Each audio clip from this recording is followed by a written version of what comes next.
俺は一人が好きだ。あの街が嫌いだ。命の危険があってもここはクソ東京の何倍もテンションが上がるな。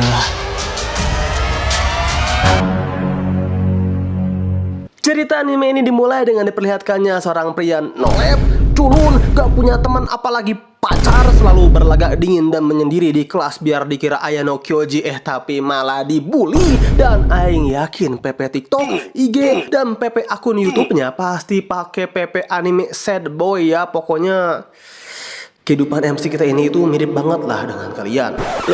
Mirip gimana bang maksudnya? Beban keluarga, kerajaannya cuman main game, gak mau belajar, dan di rumah pun cuman bisa ngabisin sabun doang. Oh my god. Bang, udah bang. Ya pokoknya MC kita yang diketahui bernama Yusuke ini benar-benar memiliki kehidupan yang suram banget lah cu. Hingga kehidupan suram penuh kesendirian Yusuke ini berubah ketika pada suatu hari di saat Yusuke bersekolah seperti biasanya, tiba-tiba saja Yusuke ini terpanggil ke sebuah dunia isekai. よあ、鍵閉めるんで俺日直だから。あれ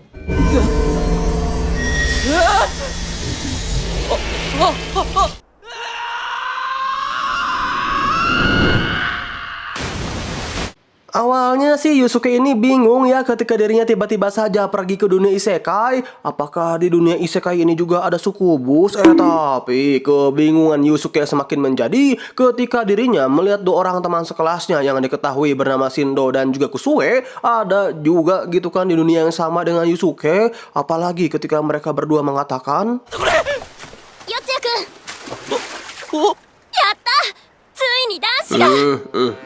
Kira-kira mau diapain ya? Namun belum sempat Yusuke mencerna akan semua situasi yang terjadi, tiba-tiba saja muncullah. Hajimemashi, konnichi, Game Master to Moshima, Igo Omishi. Ya, perkenalkan, sesosok misterius berkepala setengah ini adalah sesosok Game Master sekaligus sosok yang bertanggung jawab yang memanggil Yusuke, Shindo, dan juga Kusue. Di sini sang Game Master langsung memberikan ketiga jagoan kita sebuah misi di mana mereka harus memenuhi permintaan kepala desa dalam waktu kurang dari 14 hari. Selain itu, ia menunjukkan bahwa mereka hanya memiliki 8 misi tersisa yang harus diselesaikan. Sebenarnya sih total misi yang harus diselesaikan itu adalah berjumlah 10 ya para penonton. Tapi karena 2 misi sebelumnya sudah diselesaikan oleh Shindo dan juga Kusue, jadi ya sekarang tinggal 8 misi tersisa gitu kan. Plus setiap mereka semua menyelesaikan satu misi, maka nantinya akan ada anggota baru yang bergabung ke dalam party mereka. Sang Game Master juga memberitahu Yusuke bahwa akan ada kelas yang akan Yusuke terima nantinya, seperti Shindo yang memiliki kelas penyihir angin serta Kusue yang memiliki kelas sebagai kesatria. Dan karena di sini Yusuke masih belum memiliki kelas apapun, maka sang Game Master pun akan memutarkan roulette untuk Yusuke. Di sini penentuan kelas itu ditentukan dengan sistem semacam gacha ya bro, dan kelas yang diterima oleh Yusuke itu adalah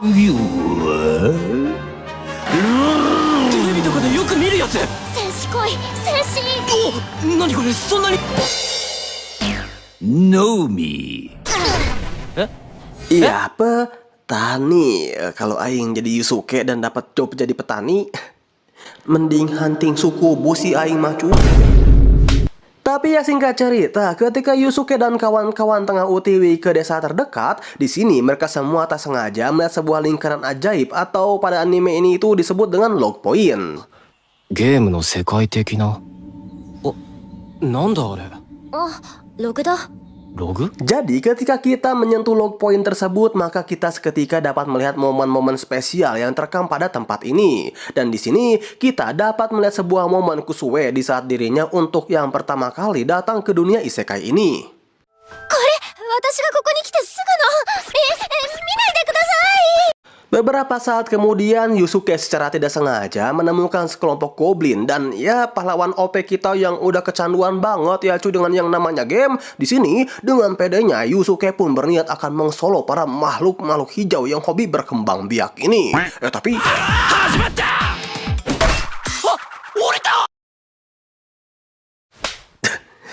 ya seenggaknya yang cupu bukan si Yusuke doang ya cu, melainkan Shindo.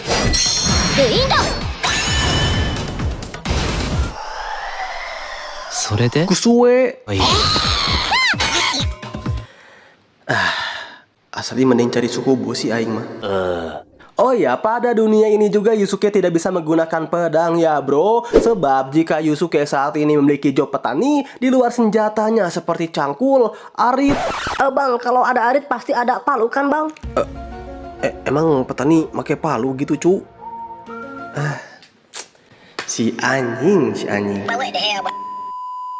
Sadar bahwa rekannya hanyalah beban saja, maka di sini Yusuke pun tidak memiliki pilihan lain selain menyerang goblin tersebut sekali lagi. Tapi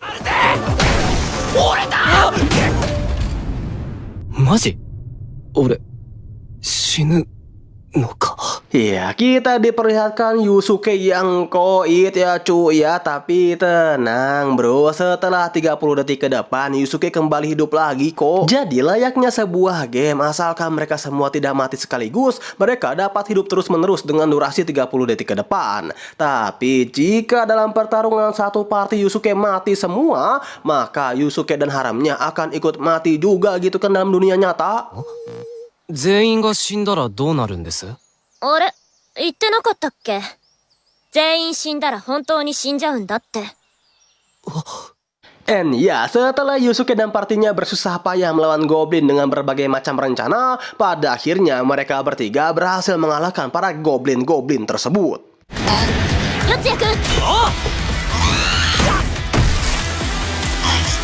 Tak terasa malam hari pun tiba. Nah, ketika mereka semua tengah beristirahat, di sini Yusuke bertanya kepada Shindo dan Kusue sebenarnya apa sih hadiah yang mereka dapatkan ketika sudah menyelesaikan misi, dan mereka menjawab bahwa hadiah itu merupakan kesempatan untuk mengajukan pertanyaan kepada sang Game Master. Seperti Shindo yang bertanya mengapa dia memilihnya, dan sang Game Master itu menjawab bahwa seseorang yang dekat dengan Shindo memintanya untuk melakukan itu. Lalu Kusue yang bertanya dari mana dia berasal, dan Game Master menjawab bahwa dia berasal dari masa depan yang jauh. Scene pun berganti dengan diperlihatkannya Yusuke yang tengah memburu beberapa goblin sembari memikirkan akan semua misteri tentang dunia ini dan tujuan dari sang Game Master. Tapi tiba-tiba 進藤さん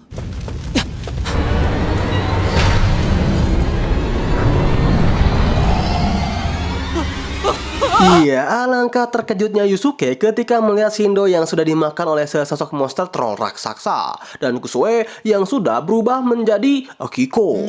Wah, Yusuke yang sadar bahwa kini dirinya tidak memiliki kekuatan untuk melawan sang monster raksasa ini, maka dengan terpaksa deh Yusuke dan Kusue pun harus pergi meninggalkan Shindo yang sudah termakan. Oh iya, di sini juga ada info menarik nih para penonton, yang mana meskipun para pahlawan kita ini dapat hidup kembali tanpa batas, tapi jika kondisi mati mereka tidak memungkinkan untuk hidup, maka ya mereka tidak akan hidup lagi gitu kan. Seperti Shindo yang tidak bisa hidup kembali karena sudah dimakan monster, dan tangan kanan Kusue yang tidak bisa beregenerasi kembali karena sudah dimakan monster juga. Singkat cerita, mereka berdua pada akhirnya tiba di sebuah desa tempat keduanya diakui sebagai pahlawan. Dan ketika mereka berbicara dengan kepala desa tersebut, mereka bertanya apa yang ia butuhkan. Lalu sang kepala desa pun memberitahu mereka bahwa ada troll yang berkeliaran di mana mereka harus menemukannya dan mengalahkan troll tersebut. Tapi saat Yusuke melihat gambar dari troll yang dimaksud oleh kepala desa, Yusuke sadar bahwa troll yang dimaksud itu adalah troll yang sama yang sudah menyerang mereka di malam sebelumnya.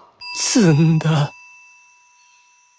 Nah, karena Yusuke sadar bahwa Kusue ini hanya akan menjadi beban saja bagi dirinya, maka Yusuke pun dengan dingin serta kejamnya mengatakan kepada Kusue bahwa Kusue lebih baik tidak ikut dalam misi kali ini. Ya, meskipun perkataan Yusuke cukup ngejelek banget ya cu, tapi daripada beban gitu kan dan ujung-ujungnya mereka berdua akan mati karena kebebanan Kusue, maka Yusuke pun tidak memiliki pilihan lain selain harus melakukan misi ini sendirian. 命の危険があってもここはクソ東京の何倍もテンションが上がるな Scene pun berganti dengan diperlihatkannya Yusuke yang sudah tiba untuk menaikkan levelnya dengan memburu para goblin. Di sini juga ada sistem level ya teman-teman. Singkatnya, setelah Yusuke berhasil mengalahkan para goblin dan level Yusuke pun hampir mencapai level 10, di sini Yusuke pun berpikir bahwa mungkin saja gitu kan Yusuke bisa mengganti job petaninya ini nanti, sebab Yusuke merasa tidak adil aja bro. Masa gitu selama ia menyelesaikan misi hanya dirinya lah yang memiliki job paling cupu di antara para haremnya tersebut. Tapi di saat Yusuke tengah memikirkan hal tersebut, tiba-tiba saja muncullah notifikasi bahwa Kusue sudah tewas. マジで戦士になりた。あれ？箱崎さん死んだ？ Keadaan semakin diperburuk ketika Yusuke melihat desa yang seharusnya mereka lindungi sudah hancur lebur dan Kusue pun tak kunjung juga hidup kembali. Kepanikan Yusuke semakin menjadi ketika tiba-tiba saja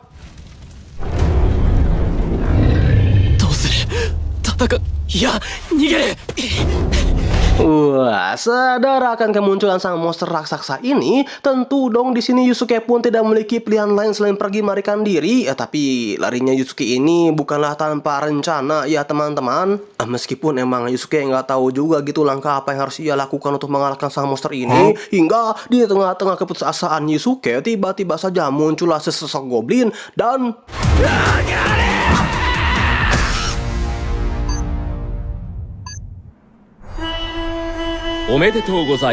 ya, berbarengan dengan Yusuke yang mendapatkan level 10, tiba-tiba saja waktu terhenti dan muncullah sang game master di hadapan Yusuke untuk menawarkan job baru, lebih ke job tambahan sih.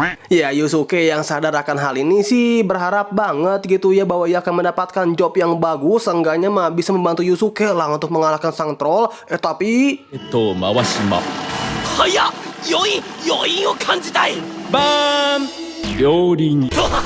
ya, jadi koki cu. Namun karena saat ini Yusuke memiliki pisau di tangannya, di sini ketika waktu sudah kembali normal, Yusuke pun langsung berlari ke arah troll itu dan membuka perutnya dengan pisau yang ada di tangannya tersebut. Dan berkat ini Kusue dan Shindo pun berhasil bangkit kembali. BTW si Kusue ini ternyata mati karena dimakan monster juga ya. Ya, meskipun kini squad mereka sudah full, tapi untuk mengalahkan monster sekelas troll, di sini mereka benar-benar harus bersusah payah dan mati berkali-kali ya cu. Tapi berkat kerjasama dan instruksi yang Yusuke berikan kepada mereka, pada akhirnya mereka bertiga pun berhasil mengalahkan troll tersebut.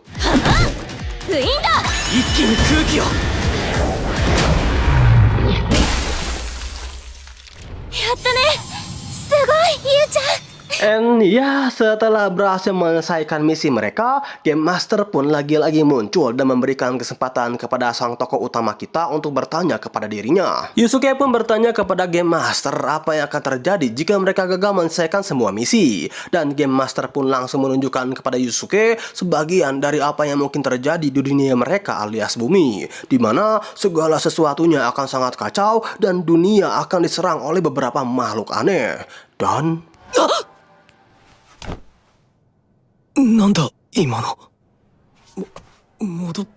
ya, meskipun masih banyak pertanyaan di kepala Yusuke, tapi Shindo meyakinkan Yusuke bahwa jika mereka bekerja sama satu sama lain, Shindo yakin kok mau sesusah apapun rintangan yang nanti akan menghadang mereka, mereka semua pasti bisa melewati itu semua.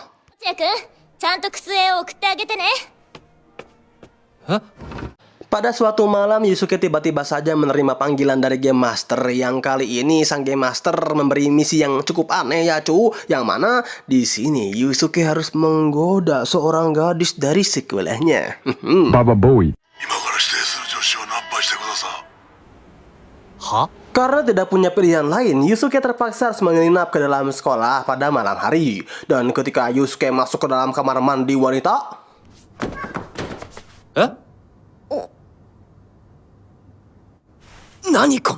iya, Yusuke melihat beberapa gadis yang tengah membuli seorang wanita berkacamata. Dan di saat yang bersamaan pula, sang Game Master pun memberitahu Yusuke bahwa gadis itu adalah target misinya kali ini, yang bernama Yuka. Melihat Yuka yang jelas-jelas sedang diintimidasi, Yusuke pun memutuskan untuk bertindak yang tanpa ragu. Ia merampas dan merusak ponsel dari para gadis tersebut hingga membuat mereka ketakutan dan segera melarikan diri. Sekaligus menganggap Yusuke sebagai pria CBL juga sih, karena ngapain gitu kan malam-malam ke toilet cewek bajir.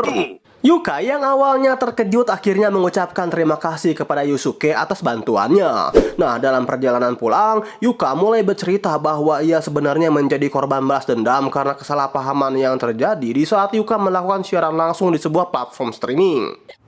でも名前出してないのに。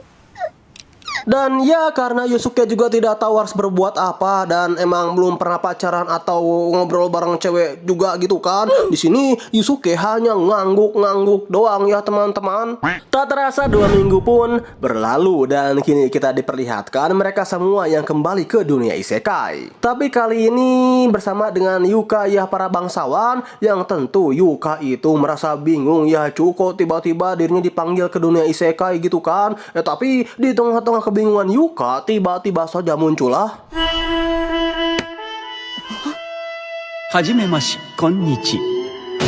Ya, seperti biasa Game Master muncul dan memberikan kelas baru bagi Yuka sebagai penyihir api. 魔術？魔術？ Selain itu, di sini mereka juga diberi misi baru, yaitu menjelajahi 5% peta dan mengantarkan barang ke sebuah tempat bernama Radodobo dengan batas waktu selama 40 hari ke depan. Saat perjalanan mereka baru saja dimulai, tiba-tiba seekor kelabang raksasa jatuh dari langit dan langsung menyerang mereka. Bore? Dangomushi! Sebagai member baru di sini, Yuka itu ingin menguji seberapa overpower api yang Yuka miliki ya para penonton. Tapi 紅の炎で焼き尽くせマジハファイヤ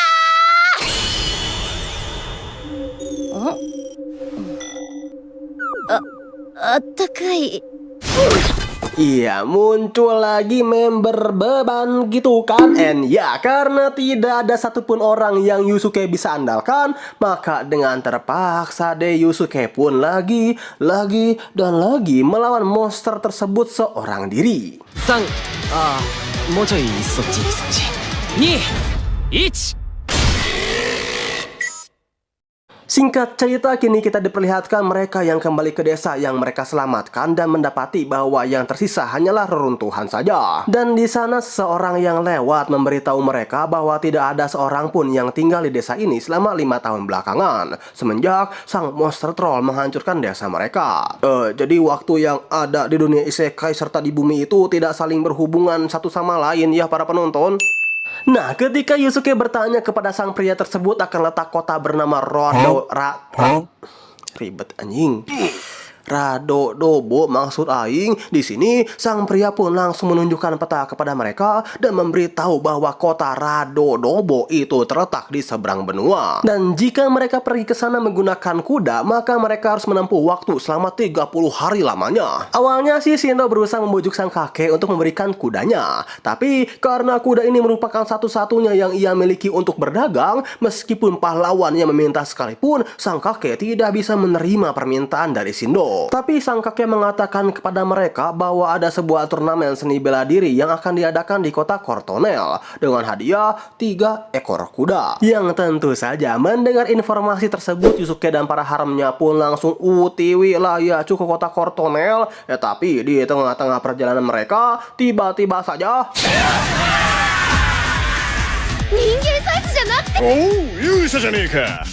こりゃ最高の獲物だぜ。 Ya, tiba-tiba saja muncullah bandit yang ingin menculik mereka semua. Yusuke yang melihat akan kemunculan bandit sih awalnya ayo aja gitu kan gelut. Tapi ketika Yusuke melukai salah satu dari bandit tersebut, di sini sang GM pun memberitahu Yusuke bahwa dirinya tidak bisa melukai manusia. Dan hukuman akan hal tersebut adalah penurunan level dari Yusuke. Sadar akan hal ini, tentu dong Yusuke dan para haramnya ini pun tidak memiliki pilihan lain selain kabur melarikan diri. Tapi sayangnya Shindo harus rela tertangkap oleh para bandit-bandit ini. Kusue dan Yuka yang mengetahui akan hal ini sih awalnya berencana untuk menyelamatkan Shindo ya teman-teman. Tapi karena Yusuke sama sekali tidak ingin menyelamatkan Shindo, cuman karena ingin mengefisiensikan waktu mereka, maka dengan terpaksa Yuka dan Kusue sajalah yang pergi untuk menyelamatkan Shindo. Yang ujung-ujungnya お頭新しく勇者を2人捕まえました。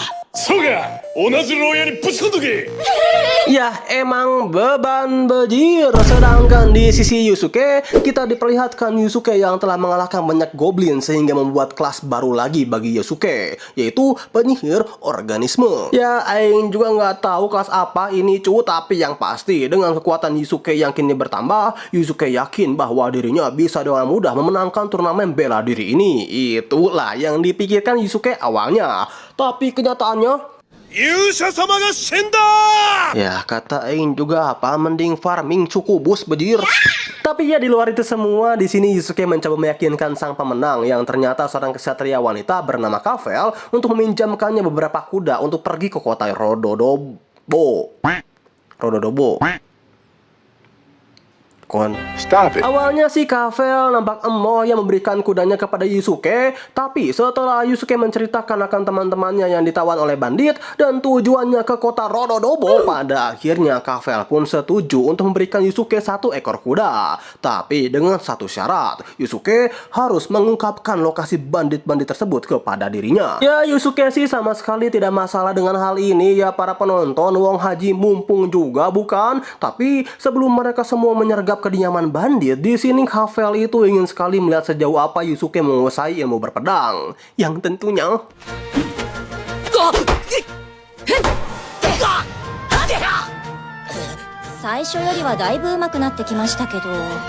tentunya modar dong. Singkat cerita, pada akhirnya waktu penyergapan pun tiba. Dan kini kita diperlihatkan Yusuke, Kavel, serta para pasukan kesatria kerajaan yang bersiap sedia untuk menyerang kediaman para bandit-bandit ini. Awalnya sih penyergapan mereka terlihat lancar aja ya teman-teman, dan para bandit pun auto kocar kacir gitu kan. Tapi keadaan seketika berbalik ketika tiba-tiba saja para bandit-bandit ini mengeluarkan sosok monster manusia raksasa atau lebih dikenal dengan sebutan berserker.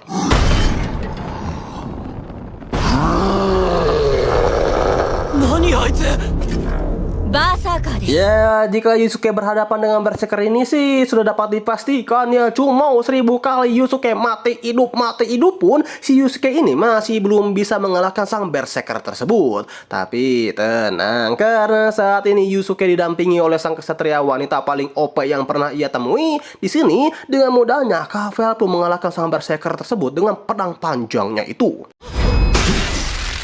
And ya, karena kartu as para bandit sudah berhasil dikalahkan, maka pada akhirnya Yusuke yang ditemani oleh pasukan dari Kavel pun berhasil menyelamatkan para haram yang tidak berguna dan super beban ini. Oh ya, di akhir cerita, karena Kavel sangat tertarik sekali dengan perjalanan Yusuke, di sini Kavel pun meminta kepada Yusuke untuk ikut bersama dengan dirinya ke kota Rododobo. Dan bagaimana kelanjutan kisah MC kita yang harus menggendong ketiga haram yang super beban ini? Ya, mari kita lanjutkan pada episode selanjutnya ya mamang. Dan kesimpulan dari video kali ini itu adalah, ya kalau misalkan kalian nanti ke isekai, mending farming suku bos aja ya cu.